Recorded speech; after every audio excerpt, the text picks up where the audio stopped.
Well, I moved the camera for this episode of Right Phil-osophy so you could see the 3 rifles that are hanging on the wall here in my study. And they're far more than just antique firearms. I mean, to me, they're a symbol of service and honor and patriotism. They're also a symbol, really, of good over evil, freedom over tyranny. And no, I'm not just trying to be dramatic. That's what they really are. On the bottom left, that rifle was brought home from Europe at the end of World War II by my grandfather. On the bottom right, that was brought home by my father from his first tour in Vietnam. And the one on top, well, that's the one I brought home from my first tour in the global war on terror in Afghanistan. They each symbolize a fight against tyranny, a fight against Nazis, a fight against communists, and a fight against the ideological terrorists that we know here in the modern age. But tyranny, listen, it never begins in a single fell swoop. Tyranny is more often than not a slow erosion of societal norms and individual liberties, and ironically enough, it nearly always starts with a suppression of speech and a disarming of the populace, and a requirement that good people bend their knees. Just take my granddad's old Mauser rifle up there. Throughout the 1930s, the Nazis rose to power and instituted numerous societal changes. One of those was a mandate in the early 30s for gun registry and confiscation whenever it was deemed necessary in the interests of public safety. I mean, later that same registry actually became the tool used to identify gun owners and fully disarm those who were deemed politically unreliable. This is especially true of the Jews in Nazi Germany when Hitler signed the 1938 Gun Control Act. And just a few weeks after the institution of that mandatory disarmament came the infamous Kristallnacht, or the Night of Broken Glass, with Jews and their homes and businesses and synagogues all being targeted. If there was ever an argument to be had for why the Second Amendment right to bear arms is needed, then my granddad's rifle up there may be the emblem of it. Look, I'm a firm believer in the originalist, sometimes called the strict constructionist view of the U.S. Constitution, which includes that good old Second Amendment. I mean, recently we've learned that Vice President Kamala Harris, who is famously anti-Second Amendment, she chose Minnesota Governor Tim Walz as her running mate. And Walz is already on record declaring a need to abolish certain firearms as weapons of war. Liberals love to talk about any firearm as a so-called weapon of war. It's the usual rhetoric. It's an assault weapon. It's a weapon of mass destruction. It's a weapon of war. Well, people went to war with knives and swords and spears and arrows for centuries too. Where are the calls to ban those implements of destruction? I saw one liberal politician in a congressional hearing ask the question, why do you need a weapon that holds 30 rounds? My answer, so I can fire 30 rounds without changing a magazine. But it's an assault weapon, they say. Really? Why? Because if that terminology is applied evenly, and even allowed for that matter, then by that same token, if somebody takes a baseball bat to a fight, we should outlaw all bats and reclassify them as assault bats and bar their use in sporting events. It's ridiculous. I've noticed, by the way, the same liberals who speak out against owning firearms, they generally sound pretty foolish when they talk about them. Like, for instance, the late uber-liberal U.S. Senator Dianne Feinstein. She once said, "We have federal regulations and state laws that prohibit hunting ducks with more than 3 rounds, but it's okay, it's legal to hunt humans with 15-round, 30-round, even 150-round magazines." I don't know where it's actually legal to hunt humans. But I also question the veracity of her actual knowledge of firearms and the use of 150-round magazines. She's also, by the way, the person who said the Clinton-era assault weapons ban didn't go far enough. Look, I could go on, but in short, guns are not scary. People are scary. Period. If firearms make someone uncomfortable, I understand that. If you're averse to loud noises caused by the report of a round exiting the barrel of any firearm, then that's understandable. But in my estimation, aside from noise and a general lack of familiarity, most people are more concerned about the manner in which firearms are used or maintained or handled. And those, my friend, are issues of purely human fault, not of firearms themselves. In the vast majority of firearms owners, they are not guilty of conducting themselves in any way that could be considered illicit or illegal.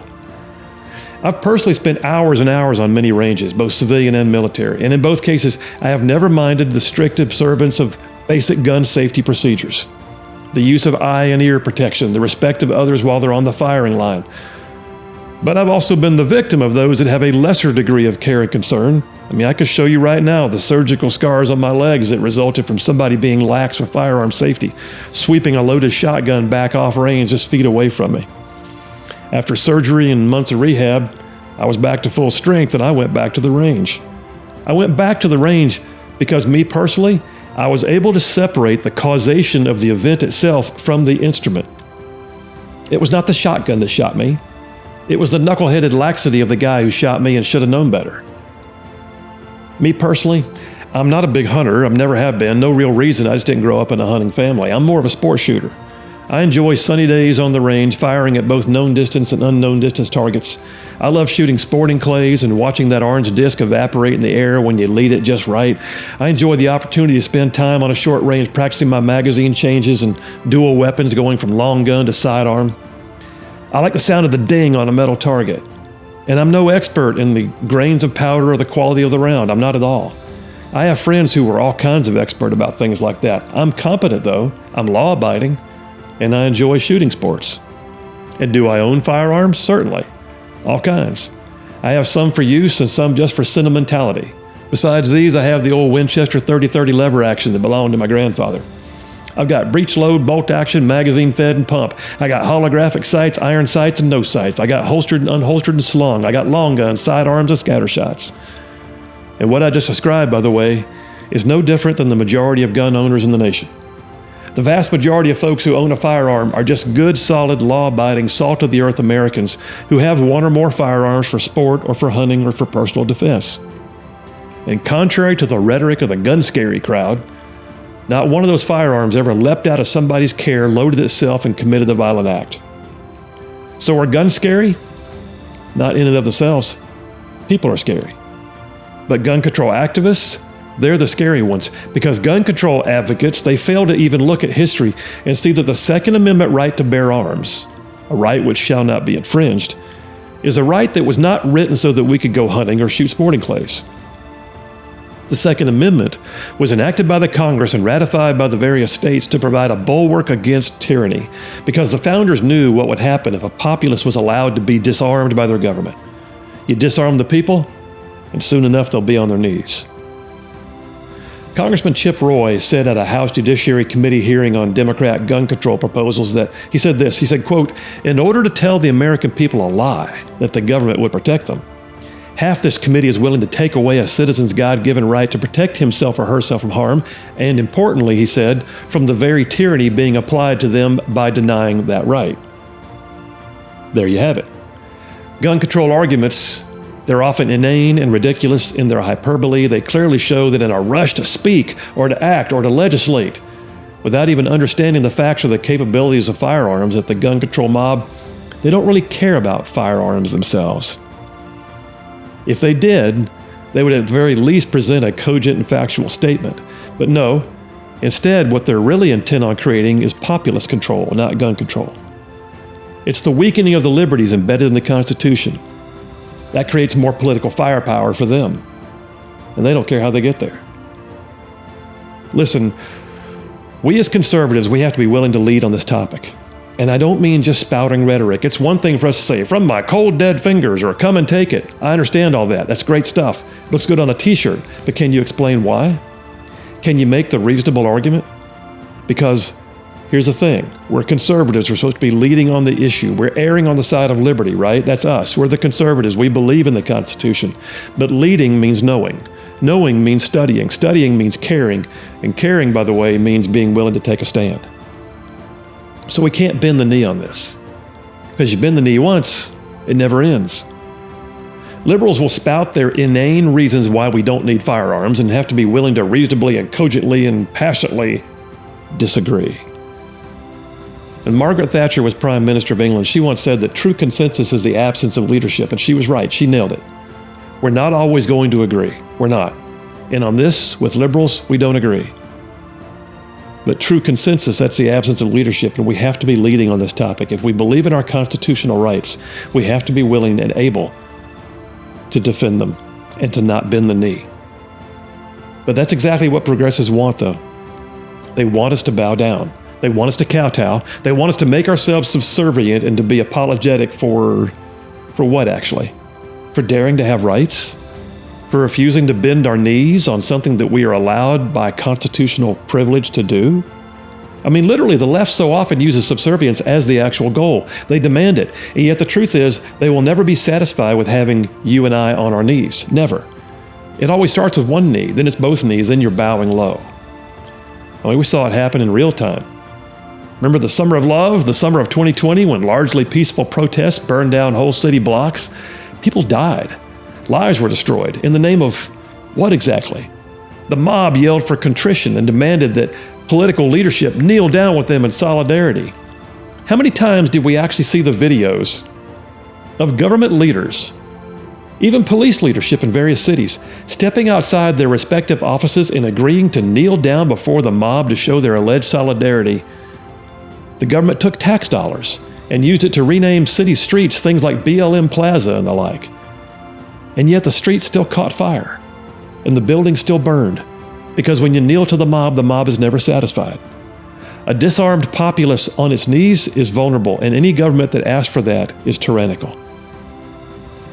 A few years back, I read a book that was very impactful to me. It was a true story about a group of people who decided that kneeling and being disarmed was not an option. The book was titled Defiance, and the movie by the same name was made in 2008 starring Daniel Craig. It told the true story of the Bielski brothers, 4 Jewish brothers who in 1941 had their parents murdered by the Nazis. Society had capitulated to the Nazi dogma that demanded that Jews kneel down in subservience and be disarmed. But the Bielskis, they were having none of it. So they escaped to a thick, deep forest where the Nazis didn't like to go, and there they began taking in more and more Jewish survivors. The Bielskis formed what became known as the Bielski partisans. They fought back. They became such a thorn in the side of the Nazis that they became special targets. But they fought, and they dodged capture, and they rescued other Jews, and they fought some more, because they knew that if they knelt before the mob, that it would never be enough. There was no good outcome to capitulation. There was no future for who they were and what they believed in if they gave in and gave up. Kneeling is never enough for the mob. The book, Defiance, it goes on to talk about the hardships they faced as they continued to live in the wilderness and forage and hunt for supplies and fight for their right to live. There were numerous battles and attempted assaults on their forest hideaways, sometimes resulting in having to move everyone and everything to new locations. The Bielski partisans disabled German trains, blew up rail beds, destroyed bridges, and facilitated the escape of Jews from the captive ghettos where the Nazis had them fenced in before sending them off to concentration camps. And in the end, the Bielskis and their partisans spent almost 4 years fighting to avoid kneeling. In the forest, they built themselves a hospital, a nursery, a school, and they rescued over 1,200 Jews. 3 of the brothers survived the war and immigrated to the United States and formed a trucking company in New York City. They never sought recognition for what they did, and it's estimated now that the descendants of the people they saved number in the tens of thousands. It's amazing what good can come when people choose not to be disarmed and kneel down to the mob. So here's the thing. You don't have to kneel. Kneeling's a choice. Subservience is a mindset. And a populace that is disarmed is a populace that can be forced to kneel. And the left will be mad, just know that up front. The leftist big government mob does not like it when kneeling is resisted. They'll accuse you of carrying weapons of war and resisting mere gun control for some nefarious reasons of their own imaginations. But history shows us that a population that can be disarmed will be a population soon forced to its knees. It's not about gun control. It's about control in and of itself. The Second Amendment to the U.S. Constitution, the right to freely bear arms, is second only to the First Amendment that guarantees free speech and freedom of religion and a free press. But if you think about it, it may actually be that the Second Amendment is what preserves the First Amendment. So yeah, those 3 rifles on the wall up there, they serve as reminders. Reminders that tyranny requires a disarmed and subservient populace, and that freedom ends when knees are bent. That's my philosophy.